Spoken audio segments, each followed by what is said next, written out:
So, good afternoon. Well, it's a good afternoon if you're not an Arsenal fan, that's for sure. Sunday shenanigans. Jez, how you feeling, mate? Yeah, good, mate. Yeah, just about got over the shock of Friday night. You know, and Was it a shock though? That's what we're.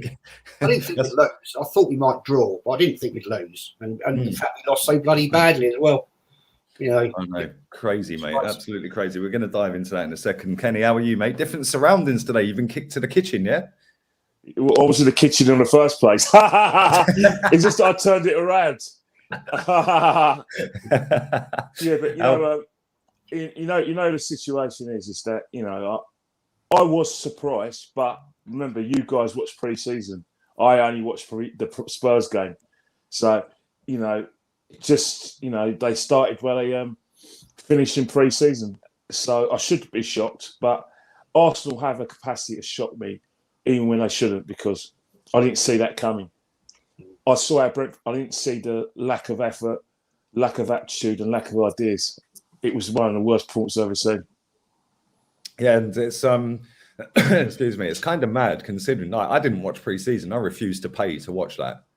Yeah, like big up to my friend in Seville. He gave me his DAZN login, so I watched it off his login. I ain't paying for it. Yeah, I refused to pay to watch that. And I haven't watched pre-season, but I've seen some of the comical stuff that was going on with our defense and stuff like that. And apparently he's fixed the defense. Yeah, that much that we've lost 17 games last season and 1 out of 1 this season. And it's mad because when you look at the performance, you know that they're going to come at you. You know that they're going to have the enthusiasm. It's their first league game in the top flight for 70 odd years. They've got the fans behind them. They're going to make it hostile and they're going to run their nuts off. And we were nowhere near prepared. And Jez, I was doing the watch along and just sitting there and I was thinking, okay, first 15, 20 minutes, it weren't great, but they hardly had the ball. And, we were semi-little opportunities here and there without actually getting a proper opportunity. But then as soon as they went 1-0 up, did you even think we'd ever get back into it? No, I didn't actually. It almost seemed to me that we gave up. The whole setup of the team, I thought was, I was quite happy with the lineup. I have to be honest, Balogun, Martinelli. But I don't know. No, I didn't think they'd come back in the game, mate. The writing was on the wall, 1-0 down. It was a good goal, to be fair. But it just shows so many frailties in our team. Our midfield just misfires all the time. The defence, well, it's just still the same defence, isn't it?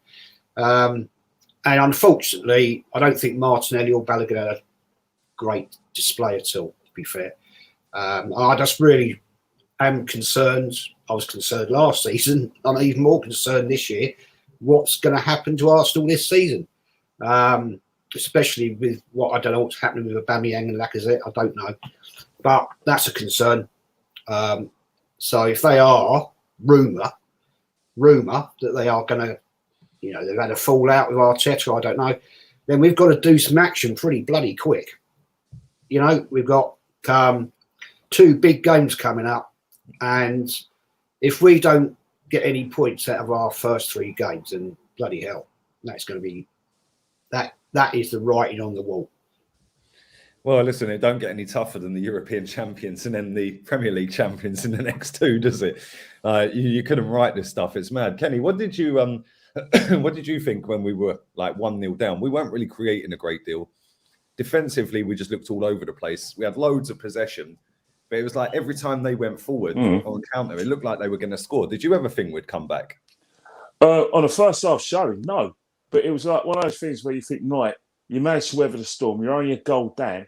If you just change your attitude and just move Xhaka further forward and try and get him to sort of feed the strikers and just let Lokonga be this kind of anchor man and the quarterback and do the sort of passing, then we could have got back into it. But the minute after Smith Rowe had that chance, that was it.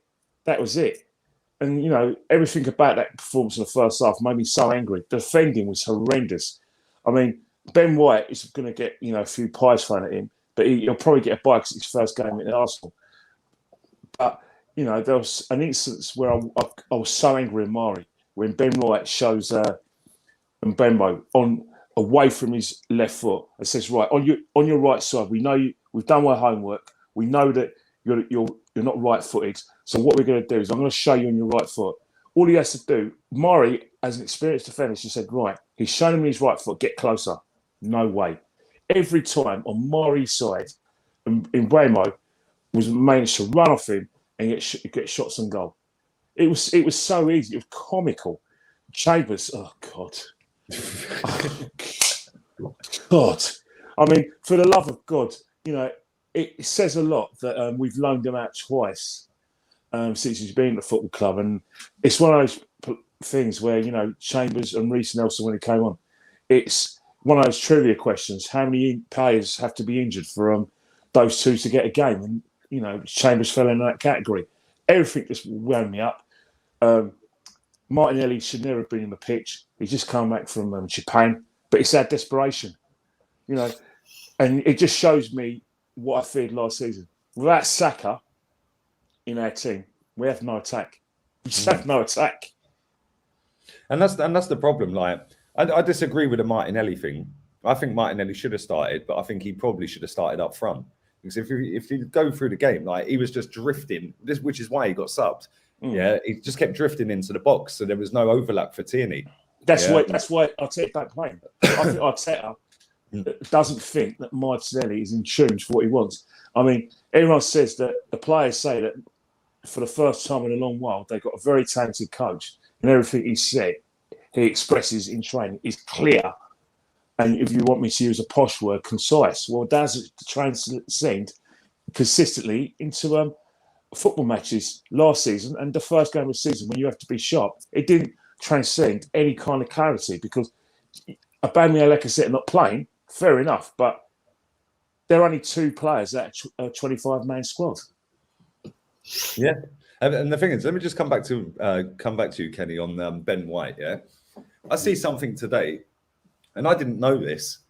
He's never ever played in a back four, like with two centre backs. Yeah, in any league. He was always in a three under Bielsa and under Potter. So when we've loaned out William Saliba because apparently he's not quite ready and he can't quite do all the things this manager wants, well, why doesn't that rule apply for Ben White, who played in a back four the other night for the first time? 50 million reasons. 50 million reasons, Lee. Well, yeah, maybe. Here he is. He's alive and well. Good, chick? I'm here. Well, you didn't miss anything on Friday night, mate. Put it that way. No, I watched the highlights of the game, and to be honest, is it weird that I was quite happy for Brentford? Like they seem to really enjoy themselves. Like they performed really well, as I thought they would, and they put us to the sword, as I was worried that they would. So yeah, for me, I'm not even. People might look at that and think, "What do you mean you were happy for Brentford?" But for me, the way I see it is, if you're a team and you are better prepared than us, which seems to be 99% of the teams in the league at the moment, then good luck to you. Is the way I see it. Welcome. Yeah, mate, that's exactly that was exactly my attitude on the watch along. I was just laughing all the way through it. Yeah, I literally just laughed all the way through it because I've done getting angry and all that. My fan cam was the same. We just sat there laughing. It was like, buckle up. It's going to be like this all season. So just laugh, because if you don't, your blood pressure's going through the roof. Do you know what I mean? It's like we shouldn't have to laugh, but they should just do what they moved stadium for. But at the same time, when you look at some of the decisions this manager has made in the time he's been here, he's got rid of our best goalkeeper. He's got rid of a young lad who's out in Marseille doing bits already, and he's only just got there. Yeah, in fact, two young lads, because Guendouzi's there as well. Yeah, and both of them are in Europa League this season, so they've actually leveled up by leaving this season. Do you know what I mean? Yeah, I'd love them to win it. I think it'd be hilarious if they lift the Europa League. Yeah, it'd just be so funny, especially after Emery done it last season. But then Lucas Torreira was at a theme park 800 miles away, 900 miles, whatever it was, away from the ground when we were playing on Friday night. Why ain't he back in training? How has this club allowed that player to just go and do what he wants? We're paying his wages. You know, it's just the whole thing is just a scam. Like, you look at the players that we've signed. We've signed nine players officially on full-term deals for money, or William as a free, and 8 of them are defensive, and the only one who ain't is William. Like, you know, it's just pathetic. It's absolutely pathetic, and people still want to sit there and tell us to trust this. What we're supposed to be trusting? What, another 8th place, maybe 10th? You know, he's got. I see. I posted it out earlier. A clip of Leno passing the ball to Xhaka on the edge of the box. Xhaka didn't have a clue there was 3 players around him. He took a touch, held it for 2 seconds, and then got tackled on the edge of the box. Time after time after time, we see the same crap under this manager. What has he actually improved? I don't see anything. What do you think he's improved, Jez? Nothing. And I just think there is just so much panic in our defence. I mean, that game the other night summed it up early on, where Leno passes the ball to Murray, and you can see he looks at Leno like fuming, think like, what are you doing? It's clear to me that our defence does not have the technical expertise to play out of the back. It's put us under pressure so many times, and I think I can think of 10 occasions last season where we conceded from it, because it goes to Xhaka, he'll get tackled, he'll lose it, and then it ends up somebody goes through on goal, bang, 1-0 down, 2-1 down, whatever. So no, Arteta has done nothing. He's brought nothing to the party, and the man's a laughable bloody idiot, to be honest. You know, he's clueless. His press conferences are getting worse. Like, literally, his press conferences are an absolute shambles. Like, he wants to sit there after the game apologising to all the fans and that. Like, how about, start doing it on the pitch, mate? And do you know what the funny thing is? Yeah, let me come to you on this, Kenny. What do you think has changed between when he first got the job and we were press, running around, and everyone's like, oh my God, look at the energy, to what we see on Friday? What is, there's a massive issue between that from 22 months ago to now. When he first came, he was trying to make us tight and compact, and he kind of stumbled across, trying to get his results, i.e. in the FA Cup. So what he did is he played a back 3, and for a back 3, he turned. He had like Tierney in a back 3. Then he had like Maitland-Niles on the left wing back, and he had Bayer in as right wing back. And what he did is that he compensated for a lack of creativity in midfield, and he basically was able to play at the back because of numbers, and it was basically counter attack. Lacazette holds the ball up. Tierney and Pepe puts crosses, and Aubameyang scores goals. But teams have worked us out. Last season, the beginning of last season, we played Fulham. Everyone was talking. A lot of people who were behind Mikel were talking about 4th place, but that unravelled when we played Man City at their grounds, and ever since then, it's confused. Do I go back into a back 4? Do I go back to the back 3? If I go into a back 4, then what will happen is that I've got players who are not used to playing in a back 4, and then what will happen is that I get compressed in midfield. So he tries to go back in a back 3. So his plan B is a back 3. But when you watch Arteta's performances, one of the things that Arteta didn't quite change as much was the kind of service to Aubameyang and Lacazette, which he retained after Unai Emery. When he got his feet under the table, the supply line of Aubameyang and Lacazette and their attitude changed.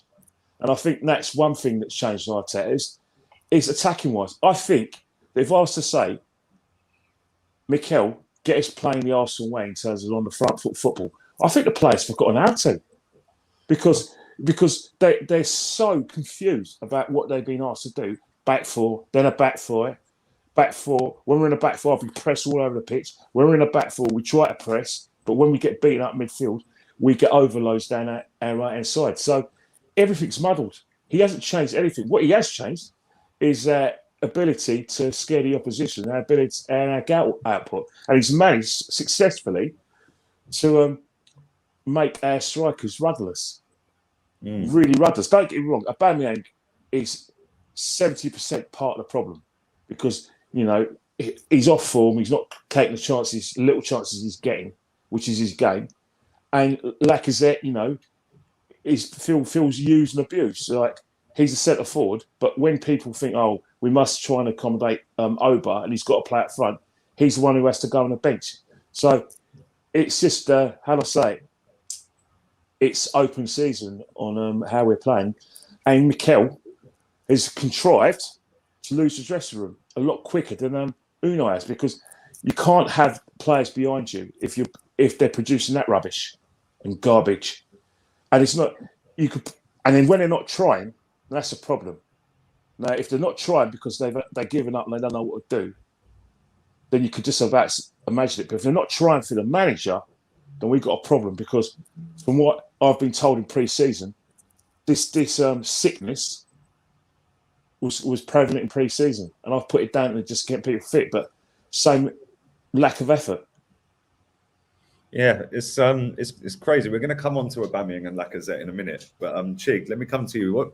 What do you think's the biggest factor in the last 22 months? Because literally, Paul Merson summed it up on Sky Sports yesterday, and Soccer Saturday. He sat there and he said, he goes, how many of these players would get in Brentford starting 11? Like how many? He said Smith Rowe, Saka, and who else did he say? Smith Rowe, Saka, and Tierney. He said, other than that, none of them are getting in that starting 11. He goes, that's Brentford. He goes, if out of all of the top 6 teams, or the 6, he goes, if you offered Brentford the chance to play one on opening day, they'd take Arsenal in a heartbeat. And he goes, and like it was ridiculous. He goes, but this is Arsenal now. They've just become a laughing stock. Everywhere, they're just a rollover, a pushover, and that is exactly it. We've got Ivan Toney, who, by the way, a lot of people watching this said, "Oh, he ain't good enough for Arsenal. He ain't good enough for Arsenal." Yeah, Ivan Toney got man of the match against us on Friday night. Yeah, and then he had the audacity to tweet out, "Nice little kickabout with me pals." Like, this is a championship striker who's just been promoted, right? Who's got more ambition than us as well, by the way, because when he was interviewed a couple of weeks back, they said, "What's your target for the season?" He said, "I want to win the title." This is a Brentford player, yeah? And our manager sitting in a press conference swerving the question on asked when what our targets are for the season. Ivan Toney saying he wants to win the league. Chig, what do you think is the biggest problem? Is it mentality? Is it the manager? Is it the players that just can't be bothered? They're not good enough? I don't know. What do you think? Well, it's mentality that's been allowed to settle there for the last few years, isn't it? So it's grown and grown and grown. We've seen it first develop during the latter Villa days, then the confusion of the last few managers, and now the inexperience of this manager. I don't know about the rest of you. I don't see. I'm really starting to worry that I don't see a time where I actually see the board actually sacking him, because they've invested so much time and in some ways money, in some ways, in him, that it would almost be an embarrassment or a step down and sack him. So it's like, how long does this pain need to continue? In my personal opinion, we've never been ambitious enough. What would show real ambition to me would be to, and it is a mentality thing. It is a mentality thing that goes beyond the players. It goes towards the fans as well. Because all you hear from the fans is, all right, you sack him and you replace him with who? Why don't any other team fan base have that question? Why is it only Arsenal fans that ask that question? That's the Wenger generation. They grew up on. That's what I don't understand. The last 10 years of Wenger excuses, Chig. It's no wonder that our fan base is full of excuses. It makes no sense. We're the only fan base that say replace him with who? Replace him with anyone. Anyone has got to be better than this situation. Conte's free. Anyone. For me, you go and you beg Conte, say how much you want. What is it you want to improve the team? That is ambition. Another thing I don't understand, this is the other stupid thing that Arsenal fans say.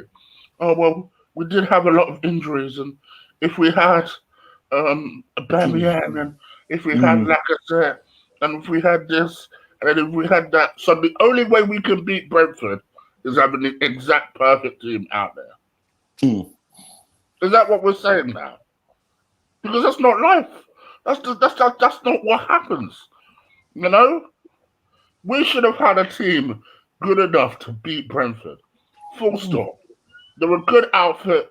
They play well. They work hard. But why was it that only half of us were surprised that we lost? And that's the thing. They're going to get some beatings this season. They will get some batterings this season. Yeah, but they'll surprise a few teams as well. Yeah, they'll go and beat maybe, I don't know, one of the better teams in the league this season. And everyone will be like, flipping hell, Brentford could stay up, you know. But then they'll probably go and get battered by Brighton or someone. Yeah, they will get battered at times this season. We didn't have a single big chance in that game in 90 minutes. Yeah, and we were out. And that brings me to the third thing that's going to happen. Because next week we'll play Chelsea. And for some unusual reason, I don't know what it is with Chelsea and us, but when you think that Chelsea are going to smoke us, it's usually when we pull off our biggest result or we take a whooping that isn't that bad. And then you get your apologists or your kind of what I call your straight centralists. You know the people that like to want to make a media success out of themselves, Yes. out of their future. And Yes. they'll talk about the fact that, it could have been worse. Honestly, those people that are muddling on and talking about the fact that we could have lost 4-0, at least it was only 2, and we only got partially raped. Who the gives a fuck? Did we lose the game? Did we get smacked up? Did we get disgraced? Were we even a little bit in that game?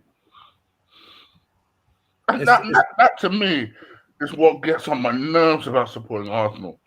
It's not so much even the performances anymore. It's the excuse, the story, the narrative, the reasoning behind the performances.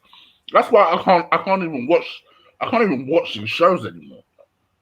I can't do it. And this is the thing, right? Our captain for the day was Granit Xhaka. Let's not forget 2 weeks ago he was going to be going to Roma. He's now club captain and about to sign a new contract on more money. And where was our club captain at the end of the game? Hiding. They sent Sambi Lokonga, the new boy, out.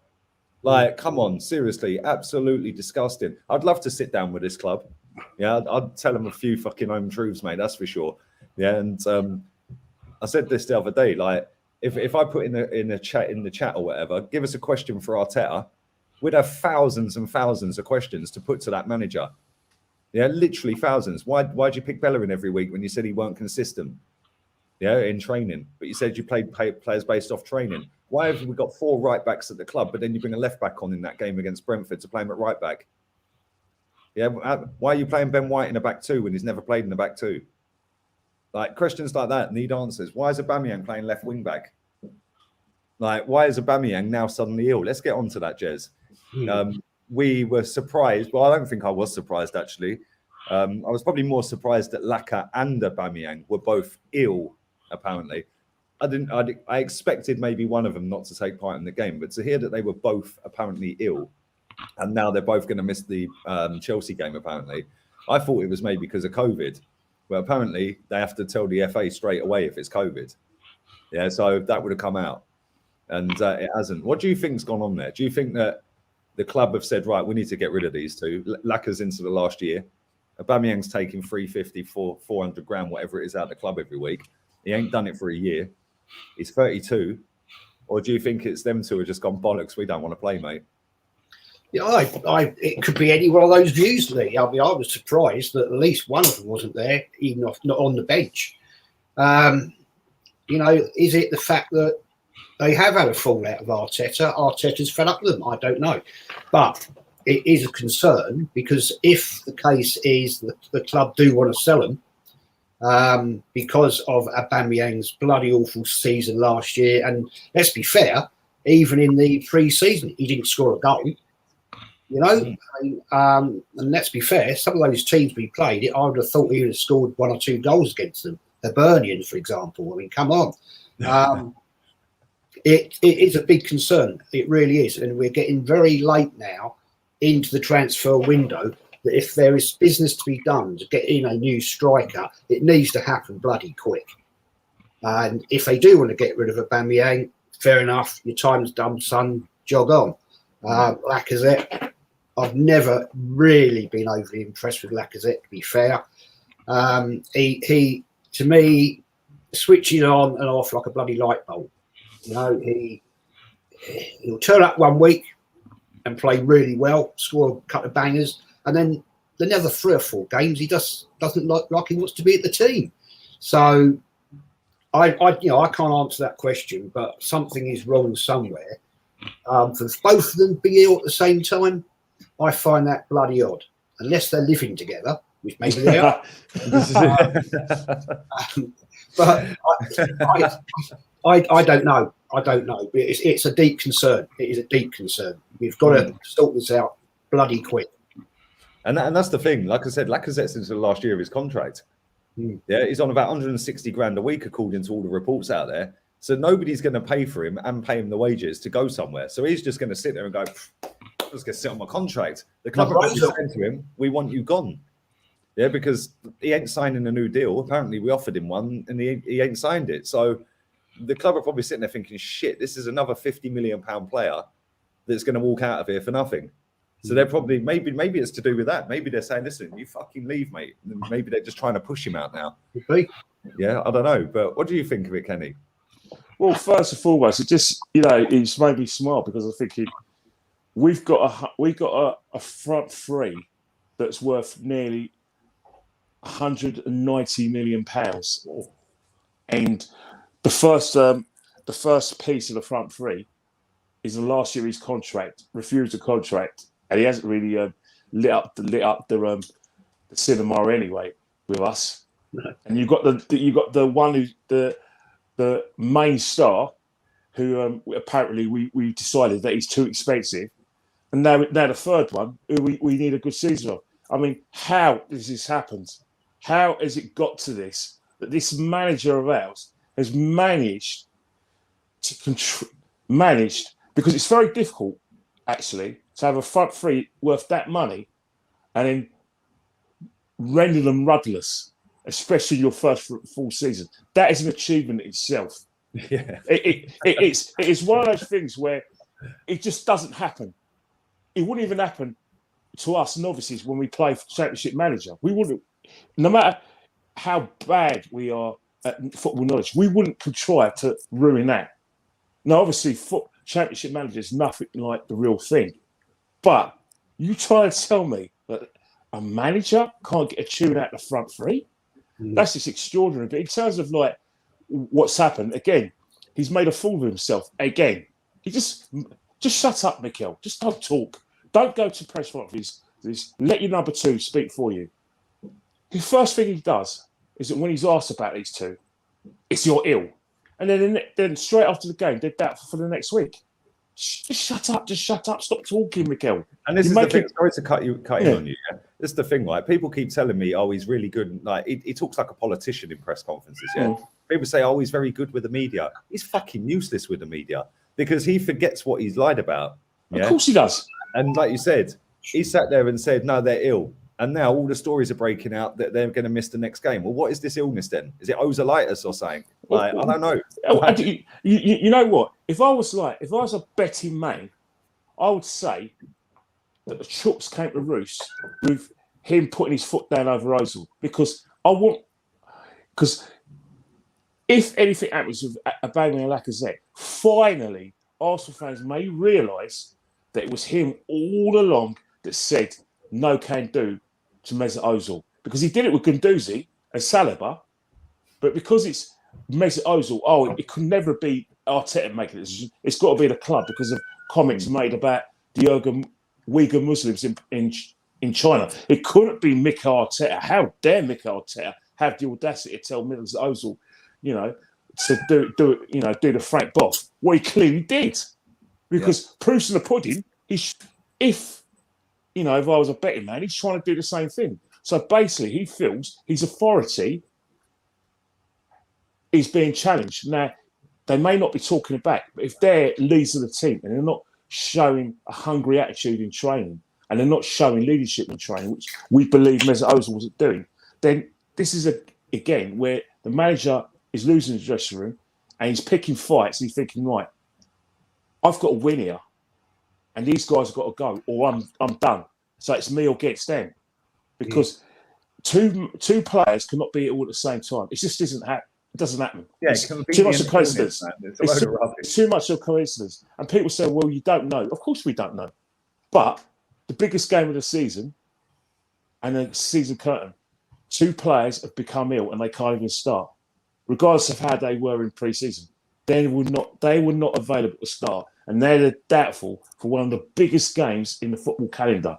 Yes, Tottenham Hotspur is their biggest game because of rivalry. But Chelsea, because they taken our mantle as the biggest top dogs in London, yeah, and by winning 2 European trophies, I think that argument is now. Scanny, since we've moved to the Emirates, they've won 6 European trophies, well, 2 Super Cups, 2 Europas, 2 Champions Leagues. You know what's happened? Let's face it. The minute they won, Drogba put that penalty in, away in Munich 9 years ago, I think that argument was well and truly done. But we still carried it on. But I think since Havertz put that winner away, I think it's no contest. It's a close shot, mate. It's a close shot. They're better than us in every single way, shape, and form, mate. And well, that's the thing. But the thing is, they're not ready for the biggest game of the thing. So again, I've always told you, let's wait till the 11th hour. But it's the 4th. It's the 15th of August. On 16 days, I'm a bit worried now because I want some action. It's no good deciding at 11th hour. Oh yeah, can you take these 2 off our hands because they want to sign a new contract and one's too expensive. Please take them, please, and please pay out the valuations. Bit late now, isn't it? Yeah, and now Tammy Abraham's just landed in Roma as well, in Rome. So and he wanted to come here. Yeah, and he's an Arsenal fan. What does that tell you?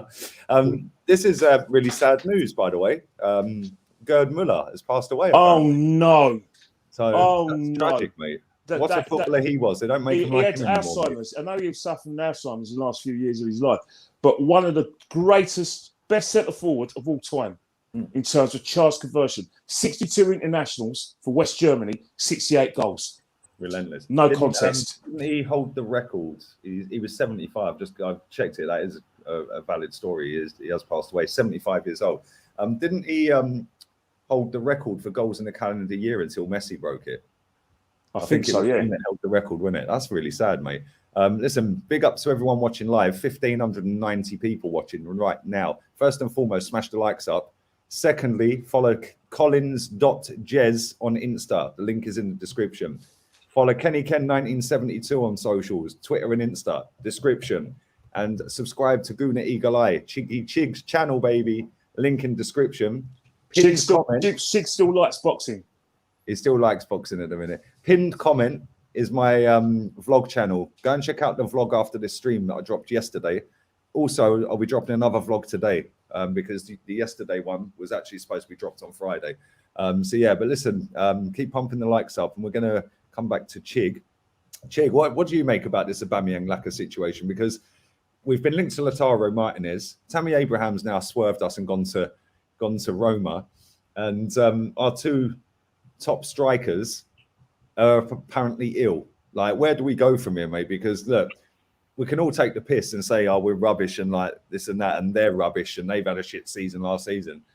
Like, but if Aubameyang was played properly to his strengths, yeah, he is still a quality striker. I still believe that. I just think he's got the arse. But what do you think, mate? Well, it's funny, because first of all, RIP to Gerard Müller, because I remember him watching him play in the early years of my footballing supporting life. So, yes, RIP to him. And secondly, for me, I think it's interesting the Tammy Abraham thing because apparently he was really holding out, like, for Arsenal to come in for him. Like, he was desperate. Like, Jose made a call towards him and apparently tried to give him one of them, don't worry, we'll look after you sort of calls. And he was desperate for Arsenal to come in for him. Obviously, being an Arsenal fan for a majority of his life. And now that option is gone. Not that I was overly keen on the option anyway, but it's just one less option out there now. So now you're kind of putting all your eggs into this Martinez bag. I do think it's interesting that 9 times out of 10, when someone says, "Oh, you're suddenly ill," or you're all of a sudden not available for a match, and they don't really give much of an explanation past that, that person 9 times out of 10 is usually out of the club. You know, I think we started to see that with Mesut Ozil towards the last 6 months of his career. We've seen that with many different players over the course of their Arsenal career. And I think it's apparent that, you know, Arteta at least seems to have fallen out with Aubameyang. The one that was surprising was Lacazette, because I always thought Lacazette was kind of his guy. But now Lacazette has decided, you know what, fuck it, I want to bounce as well. So I think if we can perhaps use Aubameyang maybe in the Martinez deal, maybe that's what they're thinking. I'm just spitballing. Maybe Lacazette in the Martinez deal. Yeah. Maybe that's what they're thinking. I can't see both of them being sold. Let's put it that way. I can't see monetary value for both of these guys coming through. I can see one of them going out on loan or being used in some sort of deal, and then maybe if you're lucky, you might sell the other one on the cheap. 16 days, Arsenal double that. Arsenal probably wouldn't get the job done anyway. So I think Arsenal need to be targeting a minimum of 3 players and a manager, in my opinion, but that's by the by. But if they can target 3 players, a right back, maybe a central midfielder, and a striker, and then pray to the heavens and get a new manager, maybe we might not be as much of a disgrace as most of us are fearing. But you know, I honestly think, you know, who asked me this question the other day? I think it was my mate who asked me, do you honestly think after the first 3 games that we'll probably lose, that Arsenal will sack him? I don't think Arsenal will sack him. No. I've said this to you many times before, Lee, where you've been hopeful. They're not going to sack him. They're a bunch of pussies. They will not sack him. Mate, it's actually embarrassing. I see Manu Petit. Big up to Manu Petit, by the way. He's not on the payroll. He says it as it is, and he said that he's just not interested in Arsenal. He said they give him no emotion. Yeah. He was on some French TV channel, and he said I have no emotion. Yeah, I just have no emotion. He goes, I'm not interested in him, mate. Don't really care. Yeah, and it's like, wow. So obviously all the top gooners and Arteta fans have all gone mad. Oh, he ain't a proper legend anyway. He only had 1 good season and fucked off to Barca, then Chelsea. Do you know what I mean? Yeah, the guy was one of the best midfielders we've ever had. Yeah, albeit he wasn't here very long, he was still a fucking good player. Mm-hmm. Yeah, and, it's funny because he, like I said, he's not like the Ian Wright where he'll get wheeled out on a fucking kit launch. Yeah, or Ray Parlour. Cheers, guys, while I'm on a fucking pre-season for free. Yeah. Do you know what I mean? It's embarrassing, man. Like, we need more of our ex-players to come out and start saying something. But the problem, like you just said, Chig, like after 3 games, if we had no points, no goals scored, and don't. You don't think what is possible. Yeah, we don't look like scoring against fucking Brentford, let alone Chelsea or City. All right, people better prepare themselves. Prepare yourself. Yeah, but you rely on this. Sorry to ask you a question, but you know, I know you guys don't think it's going to happen, but surely it has to happen. I mean, Arsenal, because what you've just described, Chig, right? You've just described Arsenal as Man United under Woodward, where basically Arsenal have now gone back to Plan B. Because what big clubs do, if Plan A doesn't work, which is results, qualifiers for the Champions League, trophies, and winning the league. All right, there's the trophy, the FA Cup, but winning the league and trying to the Champions League. Then Plan B is making as much dough as you can off the merchandise on the fact that of the Arsenal name. So you just said we're now playing B club. I can't accept that. I won't stand for that. I won't accept it. I can't accept it. But honestly, I think you need to prepare us. This, you say it's surely got to happen. Brother, he should have lost his job last season. Yes. Last season. What were we even talking about? He should have been sacked straight after the FA Cup win. Because it was never going to get better than that. Listen. Forget anything. Listen, Lee will say he should have been sacked after signing the contract. He shouldn't have got the job. Let's be honest. He should never have got the fucking job, mate. So discount what Lee said for a second. Let's all be real at least for a second. Can we all agree? I would say 99% of us as Arsenal fans can agree that last season was the season that perhaps we could see it wasn't going to work and he should have stepped off. Yes. And all of us were expecting that news. Every single one of us was expecting that news. Whether you actually thought he was going to go or not. Even if you were Terry. I bet even Terry thought at some point we're going to get that announcement that he's going to go, right? And it just never happened. So now Arsenal, so why are we now actually surprised? Yeah, but this is the thing. Right? This is the thing. Let me come back to Jez as well, right? Smash the likes up. There's 1,700 people watching. You lot are moving like Arteta on match days, mate. 350 likes is a shambles. What's going on here? Get the likes up. Subscribe to all of the platforms in the description for Jez, Kenny, Chig. No, man. Lee has paused his tanning for this. Yeah, but this is the thing, right? we should expect them to sack them because, like Kenny, you say it all the time. This club are working on our behalf. Yeah, it's our football club. Yeah, so the fans need to start making noise to get our football club back. Because at the end of the day, this manager, number one, shouldn't have got the job.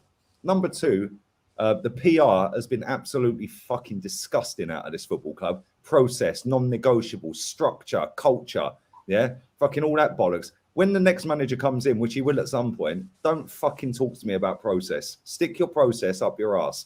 I do not want to hear no PR out of this football club, yeah? And if people want to believe it again next time, then you're part of the problem.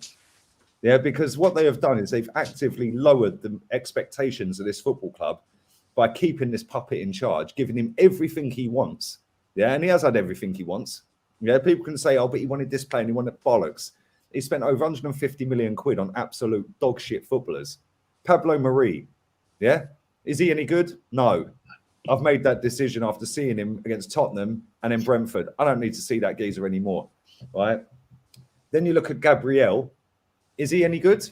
He looked good for 3 months, then he fucking disappeared. Yeah. It's like he signed Rob Holding to a new deal. Well, he's fucking useless, right? He signed Granit Xhaka to a new deal. Why? You think Martinez gone. You can go for all of his decisions. It's embarrassing. Cedric Suarez signed on a loan when he was injured, didn't kick a ball, and then we gave him a 4-year deal. Why? That's his choice.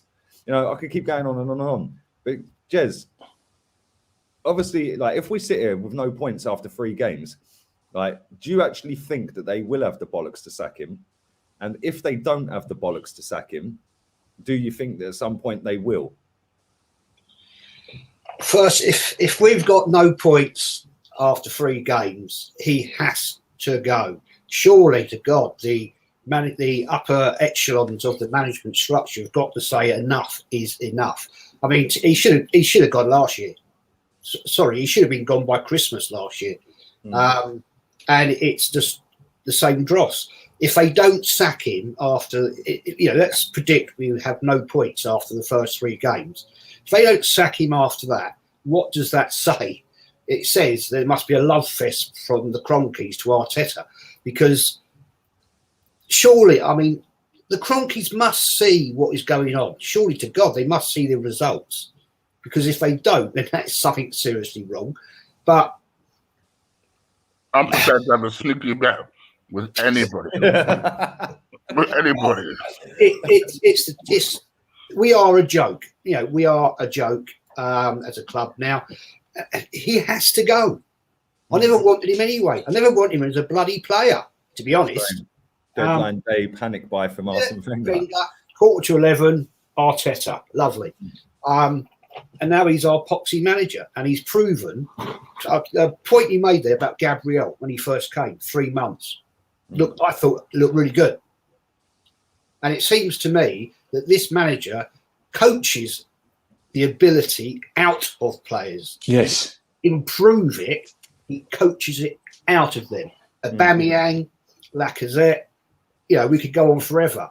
He's made Thomas Partey worse. Yeah. So I mean, Thomas Partey has never been injured in his fucking career. He comes to us and now he don't get a game because he's always injured. Yeah, he's been injured 3 times now. Yeah. So yeah, I mean, I despair. I don't know what I'd do if we lose the first 3 games, and I predict we will. Sadly, Yeah, same. He has to go. If he manages to fluke a win against Chelsea or City, which is highly unlikely, in fact, it's not happening. Yeah, if he does, for whatever reason, get a win out of one of them 2 games, watch all of these people that have been sitting there going, I've had enough now, flip all the way back. Oh, trust the process again. And this is the problem. And big up Marble Halls for this donation. They said we need to protest every game. Mate, the problem with protesting is, and I've seen that there's apparently a protest being scheduled for the Chelsea game, which I nearly spat my coffee out this morning reading it. It was like, well, hang on, where have you all been? Yeah, because you did one, and then the next one turned into clap for the players. Like much worse than that, Lee. Much worse than that. You know what was going on.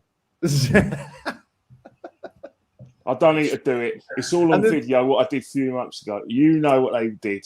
Yeah, you know the ones. You are the ones who are running around like Zebedee. Yep. Zebedee on heat and with their phone cameras and smiling and seeing their happy faces of being the ground happy with 8th. I know you. I know and that's you guys. And that's the problem. There's too many of our fans that are happy just to be better. I mean, there was a lad, Frank. I like Frank. He used to be on Young Guns. Yeah, AFTV Young Guns. But his interview the other day, like, he's a nice enough kid. Yeah, I like him. I've met him so many times. It's always sweet. Yeah, but his interview title, I didn't watch it, so maybe it was just a wrong title. That's happened before. Maybe it was that. But the title was, "It's not about the result. I'm just happy to be back."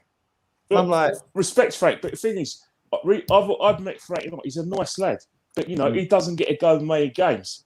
But you know what he needs is taken under our wing. You know what I mean? And corrupted and away from all that fanfare. But this is the thing. That Chelsea game, it's the first game back, and it's going to be very telling because we are going to get spanked. Let's be real here. Yeah, Lukaku up against Ben White and Pablo Mari. Fucking just RIP our defence. I just hope he's knackered from the Euros.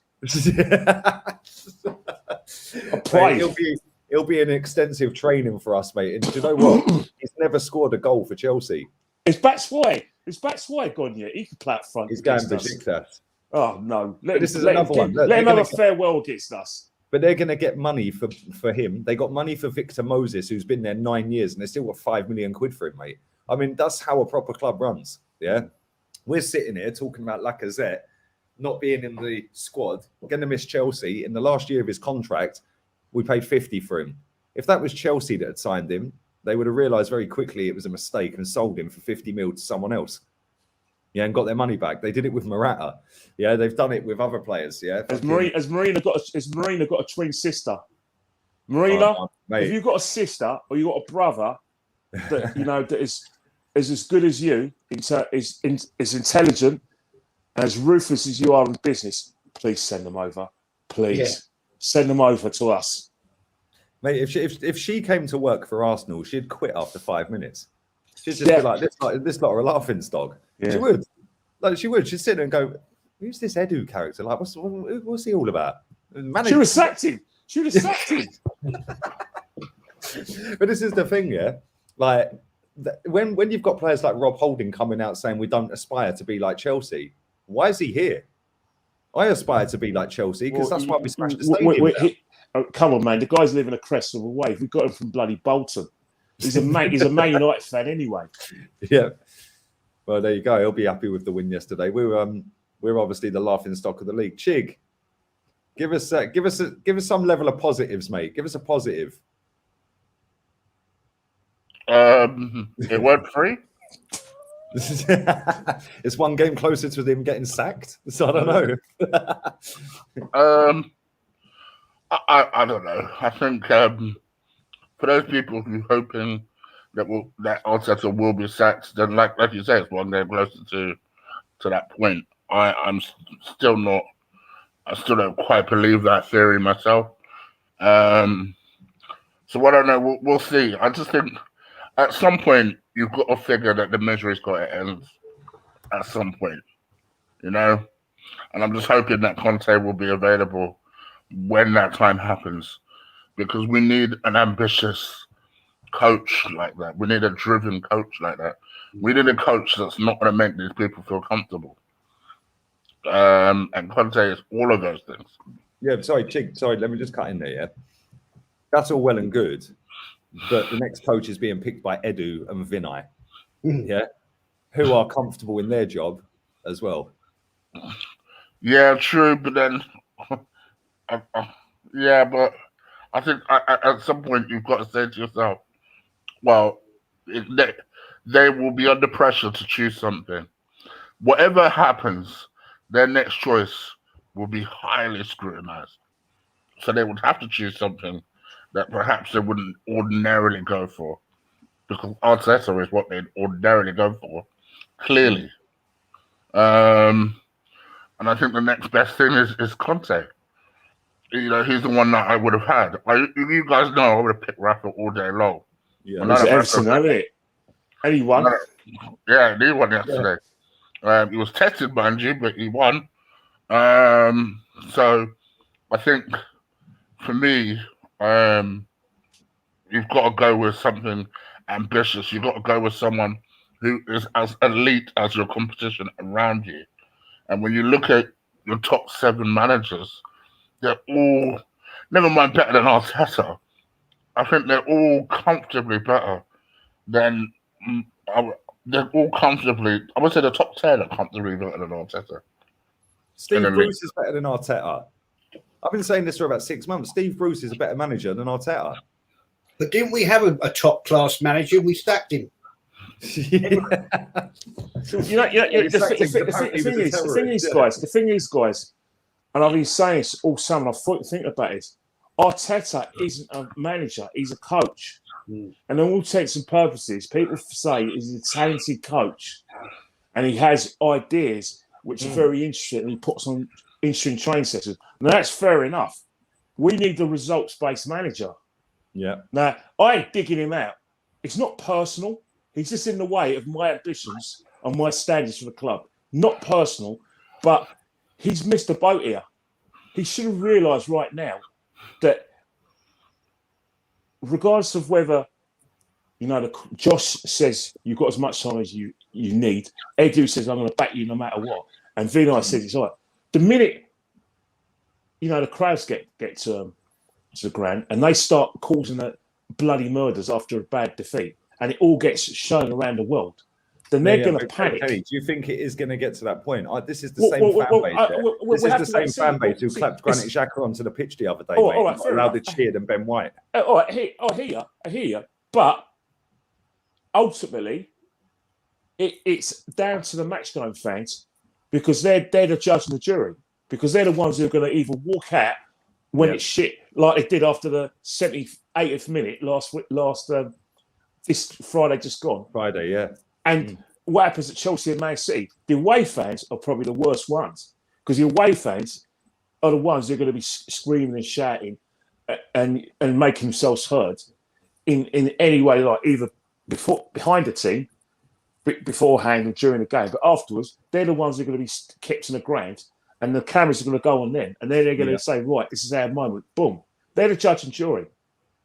And that's the thing. Whenever clubs need something to be done, i.e. someone to do their dirty work for them, invariably it's the match-going fan and it's a local fan who they go to in order to, say, well, we're behind Mikel and we really have respect for him, but that lot were causing murders and we couldn't take anymore. So they sacked him, not us. And that's where it's going to have to come from. It's got to be the match-going fan who has to, prove and confirm to me that they own the football club. It's their club.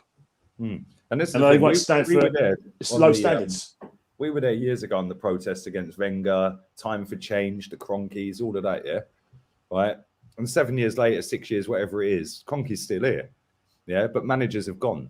Yeah, the reason Arsene Wenger got sacked from this club, and he did get sacked, yeah, he was told to leave. Yeah, and the reason he got told to leave is because when there was 20,000 against Man City at home, yeah, and then they went 2-0 up, half of that 20,000 walks out. Yeah, that was a couple of days after. Lee, people like me and Red Ken, apparently people like me, Red Ken, Alan Alga, it's our fault that Wenger left. That we're Wenger abusers. We forced him out, Yeah, and now people like me, we're now seeing the fruit of our decisions, and it's all in us that the club are in a bad state, and that we just did it to prove we were right.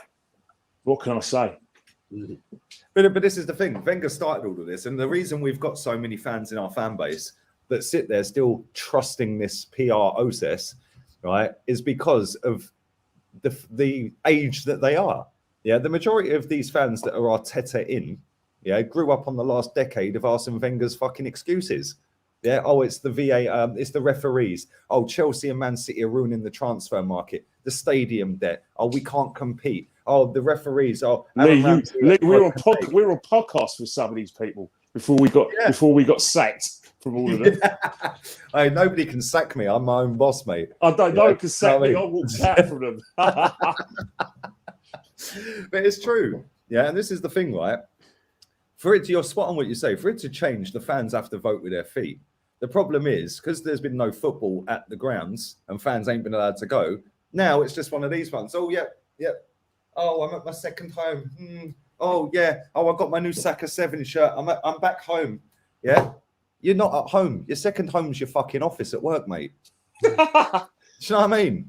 It is, though. You spend more time in your office or in your workplace than you do at the Emirates. So why are you saying it's your second home? It's just another fashionable thing to tweet out. It's a load of bollocks.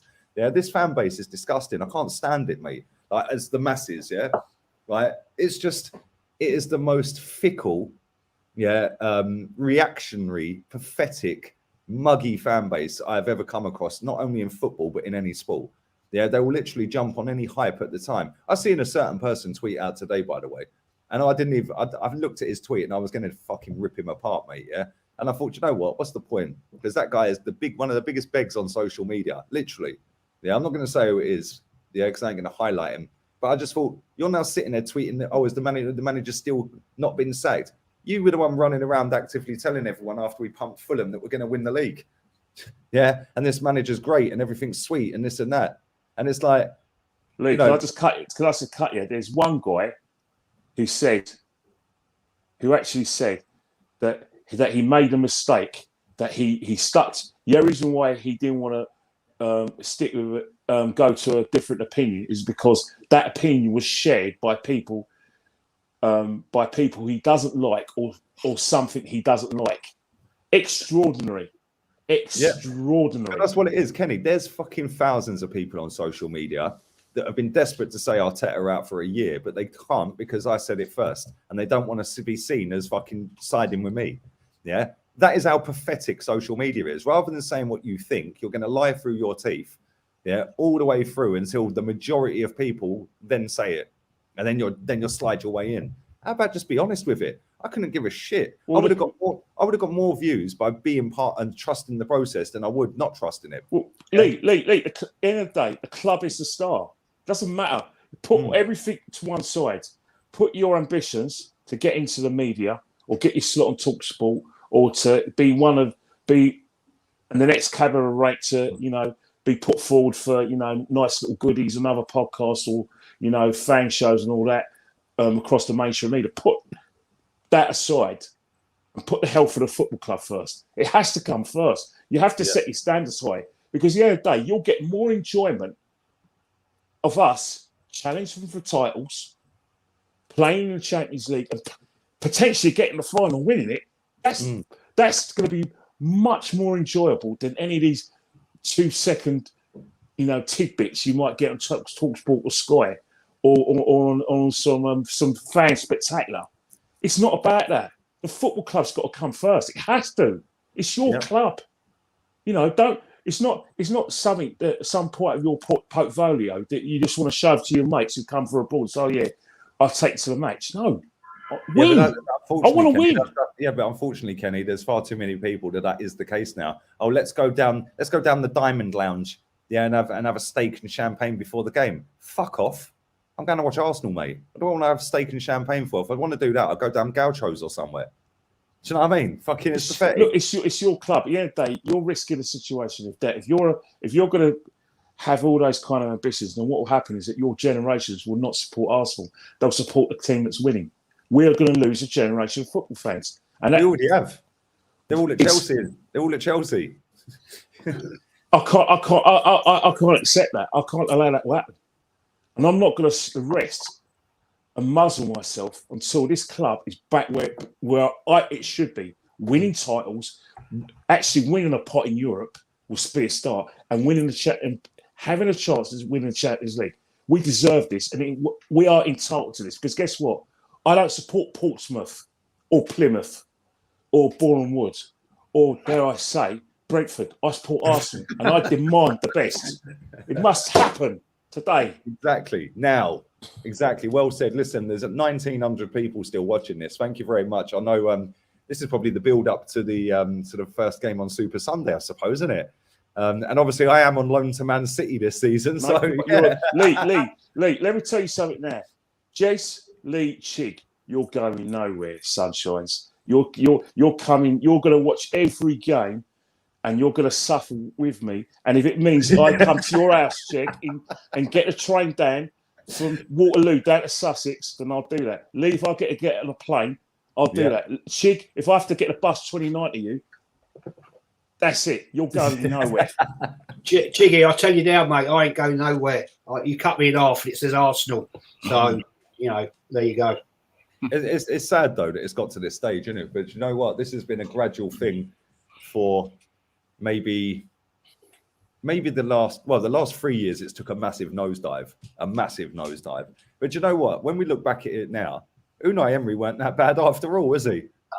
Like, and the thing is, if we had given him the level of backing that this manager's had, we probably would be Champions League club now. Yeah, he would never have got a chance. I think what's happening is that a lot of the people who are behind Arsene Wenger, he's been there so long. I don't agree with it. I've still got my issues with Arsene Wenger, but if I wanted to calm down and show some empathy to them, he's an iconic manager. He's the best manager we ever had. But so was George. Clearly, that's a problem that Man United and Arsenal have got. Two managers who were there probably too long. Mm. And this is a great comment. Big up Marble Halls. Yeah, Pep slapping Spurs will brighten things up. That's very true, and it will make me chuckle because obviously I'm on loan to City this season. I think I might go and get my Mahrez. You need to stop saying that, Lee. You're going nowhere. No, I am. I'm on loan to City, mate. Yeah, why are you wearing a red shirt? Why are you wearing a red shirt then? Well, but do you know what? I was going to wear my Mahrez Algeria shirt. Big up Algerian Gooners for sending me that. Yeah, but I think I'm going to save that shirt for when we play Man City, just to trigger as many people as I can. No, look, he's wearing Mahrez on the back of his Algeria shirt. Lee, I'm sure people. I think people will actually get on that plane and come for you if you did that. Hey, mate, I'm hiding over in Spain because apparently I'll get beaten if I went to a game. Yeah, good one.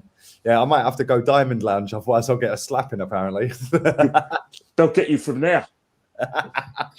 Hey, it was funny, right?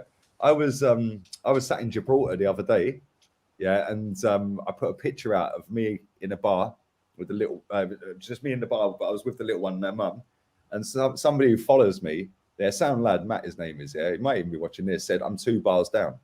I was like, that's mad, literally fucking 2 bars down for me.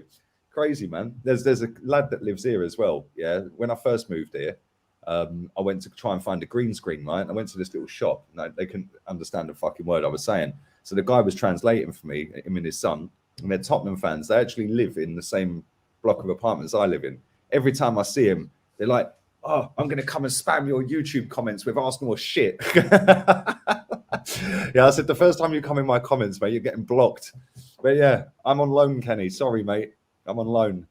I've got a proper process going on at City. Mahrez, Grealish, De Bruyne, Ruben Diaz, Hey, Edison. you know, I put out a tweet and I said that, you know, remember the Teddy Sheringham song 22 years ago, 23 years ago? Well, can you imagine if Lukaku or Kane went to, you know, Chelsea and Man City respectively, if they didn't win anything? We might have a new song for one season. Oh, Harry, you went to Man City and he won fuck all. but this is the thing though, Kenny, right? When Man City slap them today, which they will, yeah, everything's now forgotten about Arteta and Brentford. Yeah, and it's look at them. but you know what? Spurs are one of those sneaky little clubs that will just pull it out, 60,000. Don't put, I'll tell you, Jez, get down the pub and put a fiver on Spurs a winter day. Yeah. Do it. Yeah, I'm surprised. I think they'll sneak it. Not happening. Listen, if Pep Spurs, loses, that's 2 losses in a row. Yeah, I'm going to be Pep out, mate, because he lost to Leicester the other day. Yeah, let's not fucking take the bad energy from Arsenal to City this season on loan, mate. Like, come on. Look, they got nothing. The Spuds have got nothing to lose. I hope they get smashed beyond smithereens, but they've actually got nothing to lose. New manager in, you know, tactics. He's, you know, Doherty has played under Espirito Santo, so you could probably put him in a free as a right wing back. You know, that. Why am I an Arsenal fan or Spurs' coach? Fucking shut up, Ken. I listen, on that bombshell, we're going to wrap this up. I will be back again later on tonight with another live stream. There's going to be no uploads today. I'll just be live again later. Big up to, it was nearly 2,000 people watching at one point. So thank you very much. You can follow Jez on Insta. His link is in the description. Collins.jez. Go and do that now. KennyKen1972, Insta and Twitter. Description. Guna Eagle Eye. What you got coming up, Cheek? You're on mute, mate. No. I'm not sure if I'm doing a show today. May do a show today. May not, but I'll definitely do something this week. Just to kind of cover the gap. Because it's long gaps now of 12 days that we've got to fill in as YouTubers. That's going to be kind of long. So we'll see what happens. But yeah, let's just. I mean, it's not easy being an Arsenal fan, and honestly, I can see why people talk about being on loan all the time. It'd be nice to just follow another team without the stress of Arsenal. Yeah, PSG, Man City, man, that's a proper process. It's fun. It's not guys. Football Manager, yet PSG managed to make it look like Football Manager. How's that worked? Hey, I was on a bus, and I got chatting with someone. He recognised me, and I had to tell him off because he said he supported Napoli and Arsenal. I said no. He said not anymore. You don't. You're a gooner. No, man said I'm on loan to Arsenal ladies. Not a bad shout, actually. Arsenal ladies. Yeah. Well, they're better than. Maybe we could put some of the ladies in the make it a mixed team. I don't know. Maybe what, like cricket? Yeah, maybe we should do. Kenny's not having it. Hey, so before we sign off, I think, you know, it's been a kind of bad year because you know, since lockdown, and we now got full crowds. Sadly, 2 people who are true gooners weren't there where they should have been. Our Claude and a geezer. Obviously, we sort football. Obviously, we had a difference with him because of our opinions. But you know, his friends are finding it tough, and I believe in the next few days it's going to be his funeral. And there's a guy that follows me who's organising it, a guy called Michael, who's organised the whole thing. I just want to say, Michael, mate, you've done a really good job with the GoFundMe on behalf of the family. Smashed it, man. Yeah. Well, and I just want to say, I've got a lot of time for you. And if I see, I just want to just just send you my condolences because I know you're finding it hard. Obviously, he's had a lot of friends who sang the songs for him on a Friday. You know, one Danny Bailey, but you know his family have been on, and we've been there in terms of in March and May. So I can only just understand what these poor guys are going through, men and women who really good friends with the guy, and like Claude, they were very like Arsenal through and through, and it's just a tragedy that both guys who were 100% would have been in that game on Friday, just all day long, proper Arsenal, all day long. Claude, Claudio Caligari and Danny Bailey. That's just. I see that his mates were at the game. They had a banner up for him, Yeah, it was just nice. Nice touch. Nice touch, Obviously, man. obviously we had differences, but you know, football's different, and you know, Arsenal's Arsenal, and you know, one thing is that you wouldn't get more Arsenal than those two. Yeah. So, you know, condolences to you know, the family of, you know, Danny Bailey. Yeah, 100%, man. And well said, Kenny, as well. Listen, like I said, we are going to wrap this up. I will be back again. Probably, time is it? The football finishes at 7:30 my time. So maybe about 8:30, I'll be back again. My time, so about 7:30. Yeah, about 7:30 UK time. I'll be back live on here. After that, make sure you subscribe now. There's 1,500 still watching. Hit the link at the very top of this chat and subscribe to the vlog channel. Go and check out the vlog I did dropped yesterday when I went to Gibraltar. Tonight, I'm going to drop another vlog. Yesterday, I went to El Chorro Lakes. It is fucking beautiful, man. And it was 40 degrees. It was too hot. So yeah, go and check that out. Make sure you subscribe to Guna Eagle Eye. Make sure you follow Collins.Jez. You should have called it Jez Collins. It's so... I didn't. It did it automatically. Oh, okay. It just came Fair up enough. with that. So Collins.Jez on Insta and Kenny Ken 1972 on Insta and Twitter. We're out of here. And thanks for watching. Slap the likes up. Arteta out. Yeah, definitely. Get out.